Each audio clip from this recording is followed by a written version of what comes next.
The In Crowd, uno de los grandes éxitos en Ramsey Lewis y este disco The Very Best of Jazz Moods, uno de los pianistas más populares que ha habido en la historia del jazz, un pianista que inicia su carrera en los terrenos de...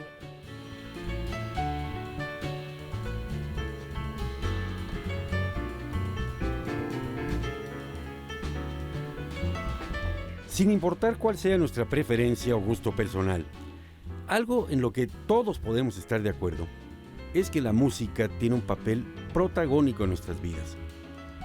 Ya sea como distracción, para olvidar penas o para alegrarnos y divertirnos, la música siempre está esperando al alcance de nuestras manos, ya sea en nuestros teléfonos celulares, en automóviles, incluso en la misma televisión.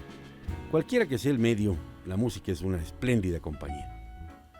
Hoy, sin embargo, quisiera adentrarme en historia y vida de un género musical que para muchos se presenta como una espesa jungla inescrutable. Me refiero, naturalmente, al género musical del jazz, o para ser más específico, del jazz mexicano. Por esto mismo, nada mejor que conversar con Germán Palomares Oviedo, un verdadero veterano, un hombre muy conocedor en el asunto de la radio mexicana y sus emisiones, pero también un explorador curtido en las múltiples geografías del jazz nacional y del mundo. Al frente de la estación Horizonte 107.9, Germán Palomares se presenta como insuperable guía para este viaje por el jazz en nuestro Nuevo México.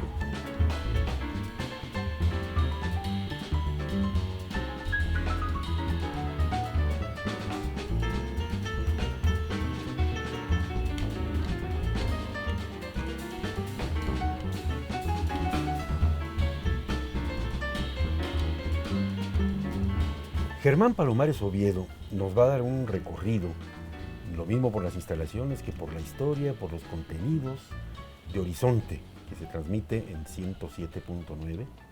Es una de las emisoras del Instituto Mexicano de la Radio, que pues tiene una data más larga, pero esta fase de Horizonte, mi querido Germán, ¿quién la lanzó? ¿Quién fue el autor de la idea de transmitir jazz? Qué buena pregunta. Lo primero que te tengo que decir es bienvenido a la casa, bienvenido Gracias, al Germán. Instituto Mexicano de la Radio y a Horizonte. Y la respuesta a lo que preguntas es, coincidentalmente, el director actual del IMER, el contador público Carlos Lara Sumano, estaba como director en aquel entonces, 1983. Y había una frecuencia y había que hacer una propuesta radiofónica diferente, una propuesta radiofónica original, entre comillas, si es que se puede aspirar a eso en la radio, y optaron por escoger jazz y música del mundo. Paulatinamente, la frecuencia del 107.9 de FM fue purificándose, otra vez entre comillas, porque no tengo nada contra otros géneros, hasta quedar en prácticamente 90% jazz. Y en los últimos tiempos una gran cantidad de jazz hecho en México.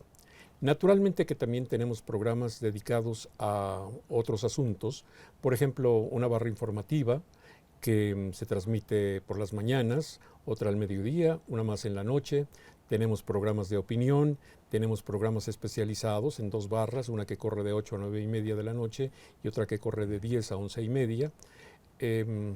Y programas que no necesariamente son 100% jazz, como uno que tú conoces bien que se llama Salsa Yaceando, dedicado precisamente a ese maravilloso género que es la salsa.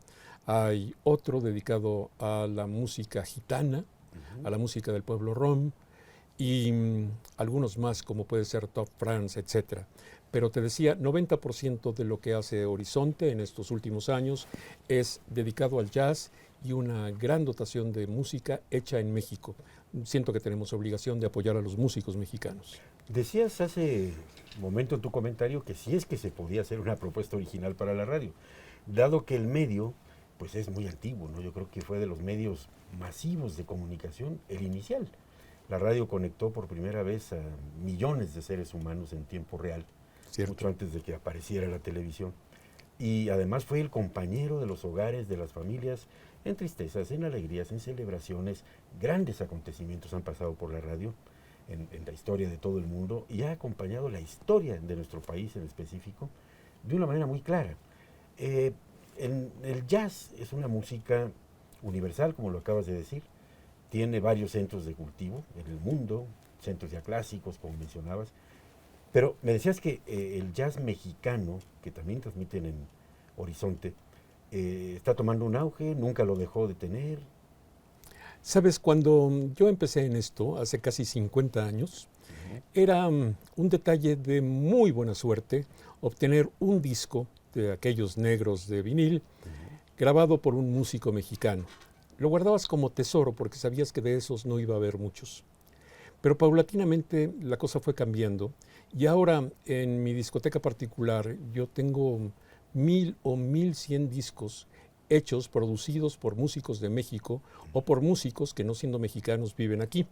Sí. La verdad es que en ciertos sentidos tenemos un gran auge. Te lo explico. Desde el punto de vista del surgimiento de nuevos valores, desde el punto de vista del surgimiento de nuevos músicos con gran aptitud, con gran disciplina, con gran talento creativo, estamos, me parece, en un verdadero auge. De donde quiera alzas una piedra y sale un músico de jazz y un buen músico de jazz. Pero eso no es correspondiente a lo que pasa en relación a los lugares que presentan jazz, en relación a la dignidad con la que presentan a los músicos, en relación a los salarios que perciben cada uno de ellos. Realmente en eso no estamos en auge, estamos en una verdadera crisis. Y eso es porque tradicionalmente el jazz se ha asociado con dádiva. Eso quiere decir que cuando se ofrecía antaño un concierto de jazz que no fuera en las pequeñas cuevas que siempre hemos tenido por ahí, resultaba gratis. Sí, claro. Y eso fue haciéndose costumbre, de tal manera que ahora la gente casi exige que el jazz siempre sea gratis. Naturalmente los músicos, verdad de perogrullo, tienen que vivir, claro, y tienen que vivir con dignidad, insisto. De tal manera que pues no estamos en auge en el jazz, ni mucho menos. Además, Germán, déjame interrumpirte porque claro que sí. El jazz es un género complicado. Yo creo que es una, mira, cuando yo lo empecé a oír de muy jovencito, se decía mucho que era un tipo de ritmo, un tipo de compás, como si fueran matemáticas tocadas, ¿no? Y que pertenecía a los especialistas o a los intelectuales, en aquel tiempo a los beatniks, a gente existencialista, ¿no? Que siempre representó como una vanguardia. No era lo normal, digámoslo así. El jazz es una música complicada, pero es una música muy linda. ¿Será eso parte del problema que tú me estás diciendo, como para que, déjame decirte la expresión, se popularice? La respuesta es muy fácil, Gabriel. Mira, el jazz es algo así. Es algo extenso, con una gran cantidad de ritmos, con una gran cantidad de propuestas, con una gran cantidad de formas de decir la música. De tal manera que si yo escucho de ti, no me gusta el jazz, puedes asegurar que yo voy a encontrar algo que no solamente te guste, sino te fascine. Sí. Y al revés, si tú dices, me encanta el jazz, te aseguro que yo puedo encontrar algo que no solamente te va a disgustar, sino va a hacer que abras la puerta y salgas corriendo.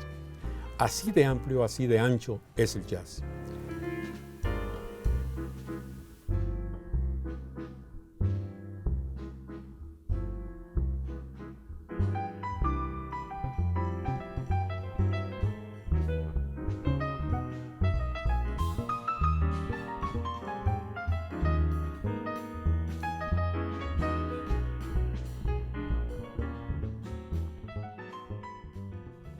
Porque creo que en algún punto de la vida descubrí que pues hay otros géneros que se quedan como estancados y en el jazz siempre hay una evolución, siempre se están creando cosas, siempre hay diferentes formas de hacer música.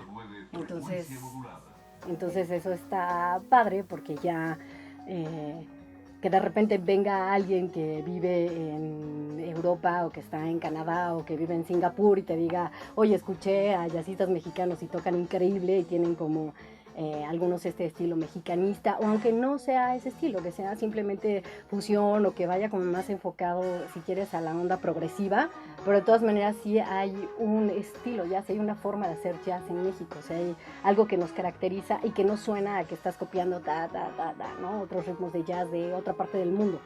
Es muy curioso porque uno va rompiendo muchos estigmas que puede tener en cuanto al jazz se refiere. Eso es lo que yo he visto en estos 14 años que he estado en esta emisora. He visto cómo ha crecido el público, cómo los lugares de jazz, incluso hace 14 años, no había tantos foros para exponentes del jazz. Sin embargo, ahora pues abres tú una agenda o te metes a googlear así algún concierto de jazz y vas a encontrar que hay foros en cualquier punto de la ciudad. Eso quiere decir que pues el jazz vende, el jazz llama la atención, el jazz es algo que le interesa escuchar a la gente.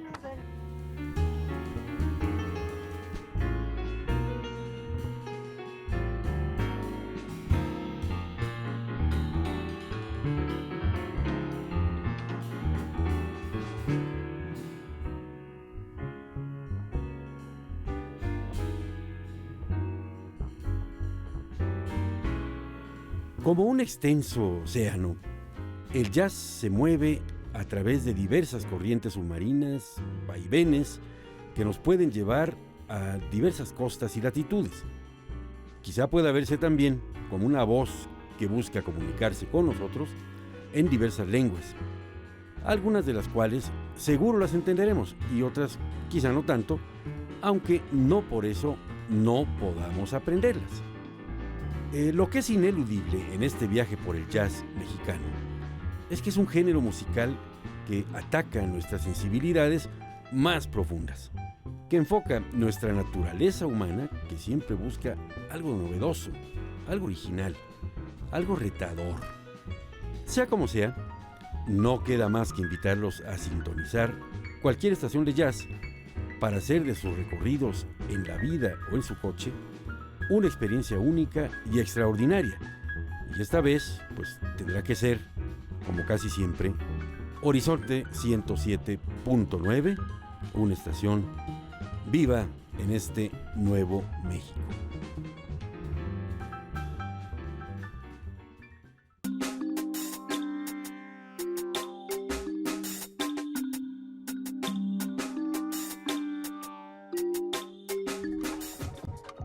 ¿Se imaginan sentados en una mano gigante? Esta fantasía es posible gracias al extravagante y genial artista Pedro Friedeberg, autor de la célebre manosilla escultórica creada en madera en 1960. La palma sirve de asiento, 4 dedos forman el respaldo y el pulgar es el descansabrazos. Existen muchas versiones, la base de algunas sillas mano es cónica y en otros casos es un pie. Friedeberg nació en Italia en 1936 y llegó a México de niño. Estudió arquitectura en la Universidad Iberoamericana y rechazó la rigidez de la enseñanza. Ahí conoció a Matías Geritz, quien ejerció poderosa influencia sobre él. Su obra alucinante y meticulosa integra distintos estilos, reflejo de su conocimiento de las más diversas culturas. Podría calificarse de surrealista, si bien rebasa cualquier etiqueta.